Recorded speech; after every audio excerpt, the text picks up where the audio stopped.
Hoje, em nossa videoaula, nós vamos trabalhar o estudo dos gases perfeitos, tá? Vamos trabalhar as leis que desenvolveram esse estudo, né? Por exemplo, a lei de Charles, a lei de Boyle, a lei de Gay-Lussac, você lembra dessas leis? Vamos também trabalhar as ideias da equação de Clapeyron. Você lembra da equação de Clapeyron? Tá? Vamos também trabalhar as transformações gasosas que acontecem aí com os gases perfeitos.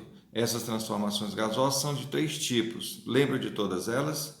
Né? E esses três tipos de transformação, uma delas, por exemplo, é chamada de isocórica. Você lembra o que é uma transformação isocórica? Não? Pois então, pessoal, não perca tempo.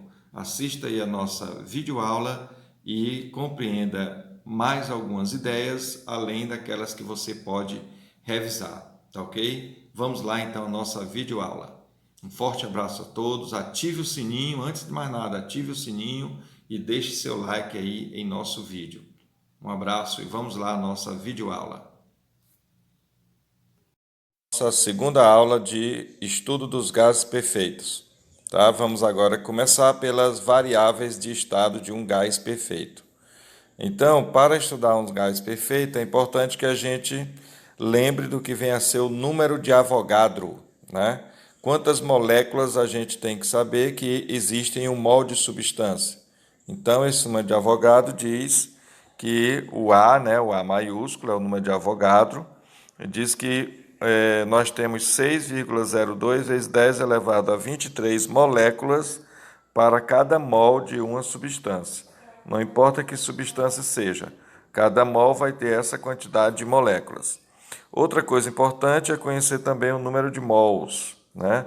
O número de mols de uma substância, ele é dado pela fórmula N igual a mzinho minúsculo, que é a massa do gás, dividido por M maiúsculo, que é a massa molar desse mesmo gás. Ok? Bem, mas dentre as variáveis de estado, nós temos a temperatura, o volume e a pressão. A respeito da temperatura, não devemos esquecer que a temperatura tem que ser dada em Kelvin, né? Que é representado com a letra K maiúscula. E é importante lembrar também da relação que a temperatura em Kelvin, ela se relaciona com a Celsius, vai ser igual a temperatura em graus Celsius somado com 273. Por outro lado, o volume de uma substância, não podemos esquecer que o volume de um gás, né, vai ser o mesmo volume do recipiente que o contém. Então, o gás está totalmente dentro do recipiente, o volume que o recipiente tiver é o volume desse gás. Mas no estudo do volume também é importante nós lembrarmos que é importante as seguintes relações, que 1 litro, por exemplo, 1 litro de água, nós temos 1 decímetro cúbico, né? E que nesse mesmo litro nós temos 10 a menos 3 metro cúbico. Em outras palavras, a gente pode dizer que 1 metro cúbico corresponde a 1000 litros, ou 10 elevado a 3 litros, ok? Bem, e a pressão? A pressão, já vimos anteriormente que a pressão é calculada através da razão entre o módulo da força perpendicular a uma superfície e a área dessa superfície. Então, pressão é força dividida por área.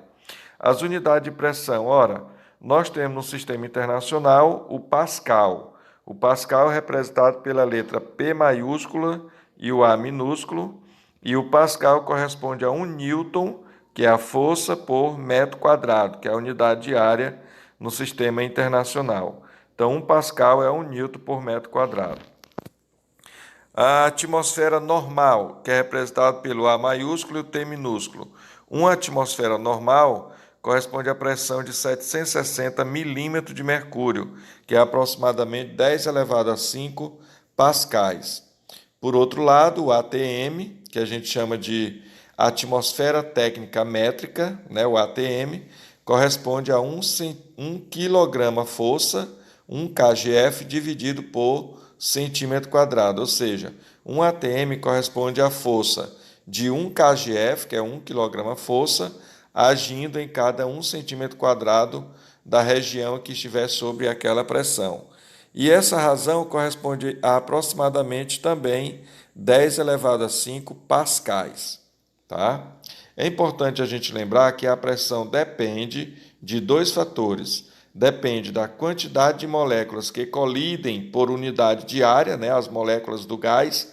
Quanto mais moléculas estiverem colidindo, maior será a pressão naquele gás. E também é importante lembrar que a pressão depende da energia cinética de translação das moléculas do gás. Ou seja, quanto mais mobilidade, quanto mais energia cinética de translação tiverem as moléculas desse gás, maior também será